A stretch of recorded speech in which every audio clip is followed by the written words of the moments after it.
So as I was saying before in my shorter video, I'm just out here just trying to get a little garden started. And, you know, I've got plenty of land out here. I need to put one in.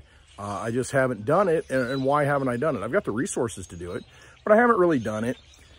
Tinkered with it a little bit, but I need to get serious. And the reason why is because this virus is teaching us what's important. It's teaching us what we need to be doing. We need to be more independent. Now, granted, you know, we can't be completely independent. No man is an island entire of itself. John Donne, I believe. So, like Joe Biden, I'm touching my face. But it's good to be as independent as you possibly can, though, and as self-sufficient as you possibly can, so that you're not depending upon a supply chain which could be broken, disrupted. It's good to keep yourself healthy too, so you don't need those medicines that might not be available. So that's why I'm just out here, and all I'm doing, I've got a place where I can put the garden in, and I put some radishes in the other day. But what I've been doing, I've been putting some pea pods in, or peas in, you know, just planting the peas, and I'm just using this fork, the end of the fork, sticking it down, you know, about an inch, dropping it in, and I'm just putting it at random spots where I know where they are, but, you know, I've got some wildflowers over here that just grow up, and so I just put a few in there, intersperse some in there. So it's like kind of a, I don't know what they call it, like rogue gardening, or what they call it, you know, the survivalists. Instead of having an organized garden, they'll have food all over the property and in the woods, you know, so if they're ever invaded or attacked, you're not going to find any food unless you know where it's at. So it's not just wide open like a garden, you know, like a rabbit can jump in and eat it. Oh, look, or a deer. So that's what I'm doing. I'm just kind of plotting some things out, randomly just dropping some seeds in places, and just, you know, we'll see if they grow. They're not going to grow if I don't do that. So I thought I'd just do that, and hopefully they'll reseed themselves, you know, volunteer themselves the next year, and just kind of get something started that way. And that way it's nature kind of takes over a little bit, and, you know, you've got a constant food supply. So I think that's a good thing to look at. It's a good thing to do, because, you know, we've seen shortages. We've run out of things, and, you know, there's ways to make you know, like sanitary wipes. You know, if you go on YouTube and just look, you know, you can cut a paper towel in half and stick it in there and pour some water mixed with just a little bit of bleach or a little bit of 60% alcohol, and you can put some essential oils in it, and then you make your own sanitary wipes, and you can make them the way you want, and you know, you feel good about it because you did it. You weren't depending on someone else. Now the paper towel, yeah, but it's so common that you can go get those things and then make it yourself.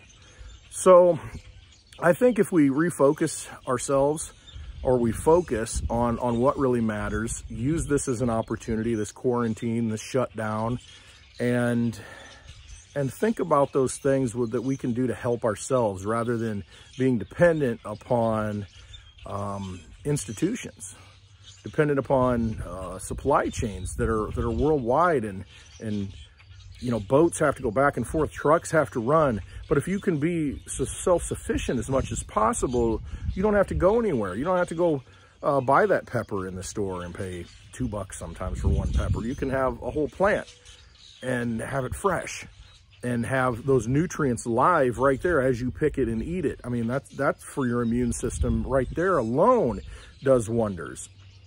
Again, if you're in the city, container gardening.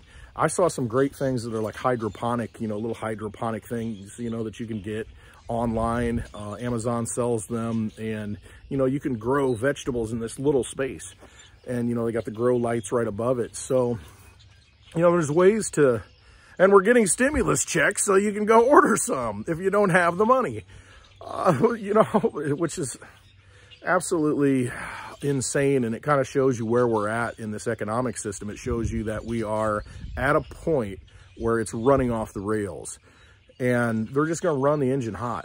We're going to run it till it blows up, and milk every ounce of energy out of the old system, and use it for things, and throw it at people, maybe build highways, who knows, whatever they can squeeze out of that old system, whatever money they can sponge out of it, they're going to do it.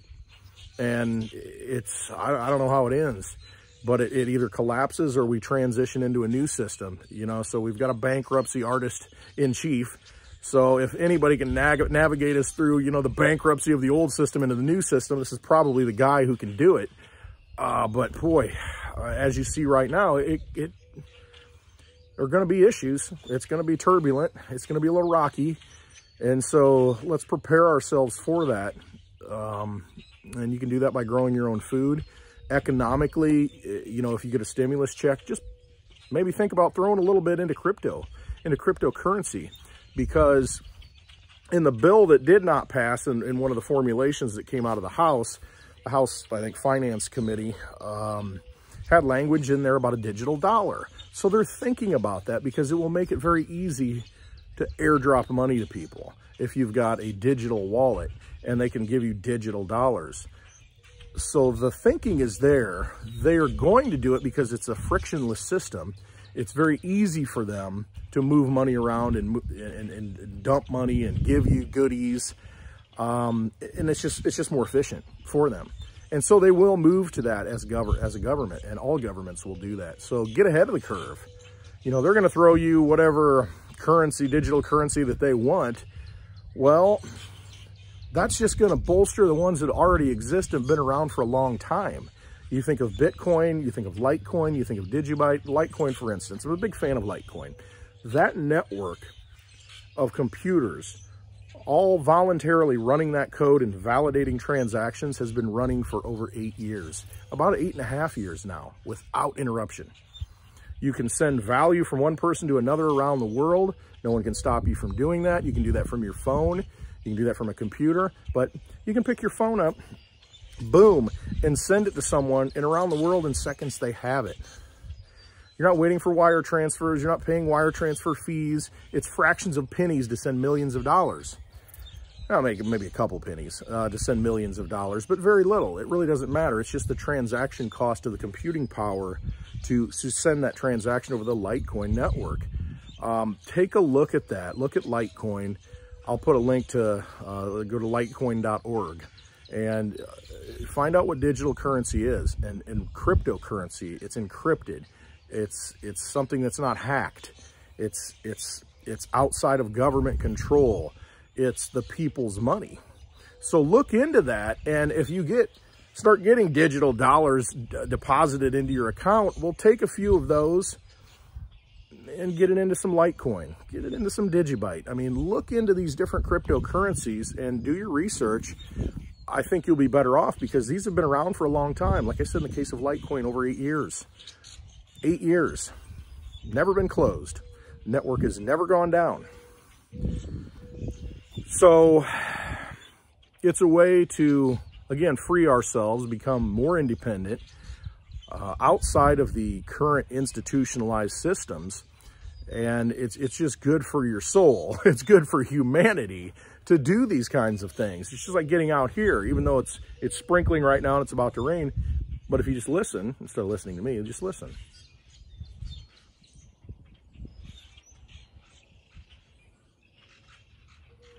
And you'll hear all kinds of birds, and I mean, they're doing their own thing. They're not waiting for an institution to tell them what to do. You know, they know what they need to do, and they do it themselves.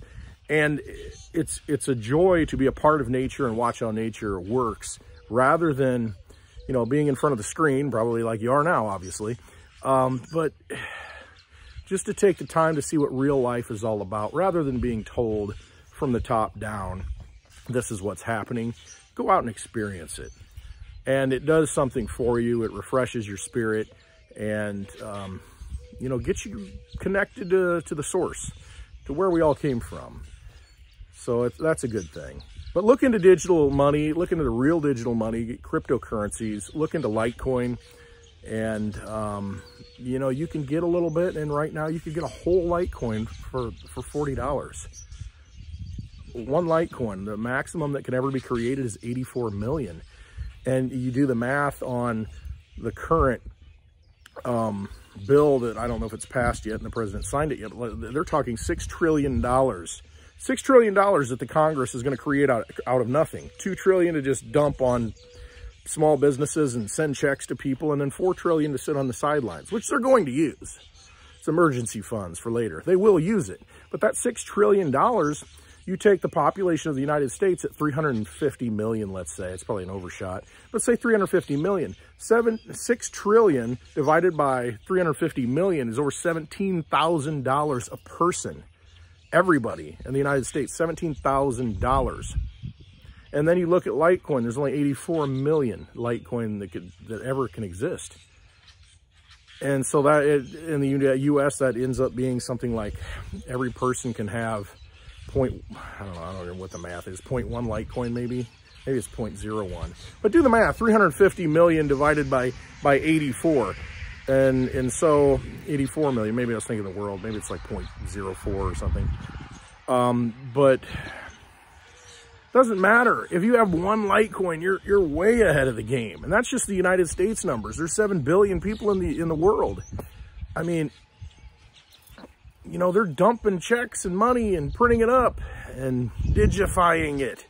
So take that money, put it into something valuable, maybe pick up a packet of seeds, you know, and put those in the ground. And, you know, the rewards that you're going to see at the end of it will be very satisfying, be very validating, and you get to create something, you know, and it's very important, you know, the creative spirit of humanity.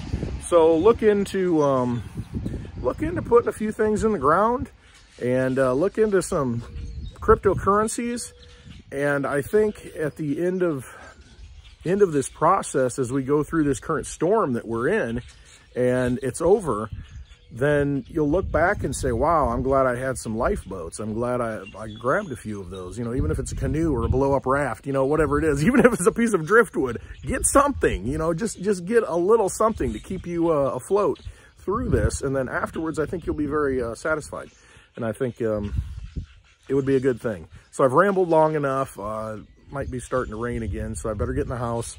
And hopefully these words have found you, and maybe they'll make you think, and just take a look at some of those things I talked about.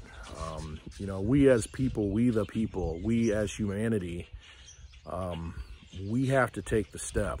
We can't be following marching orders from institutions. We need to go out and do things decentralized. And, you know, that's what makes us who we are. That's what defines us. And that's what brings us joy.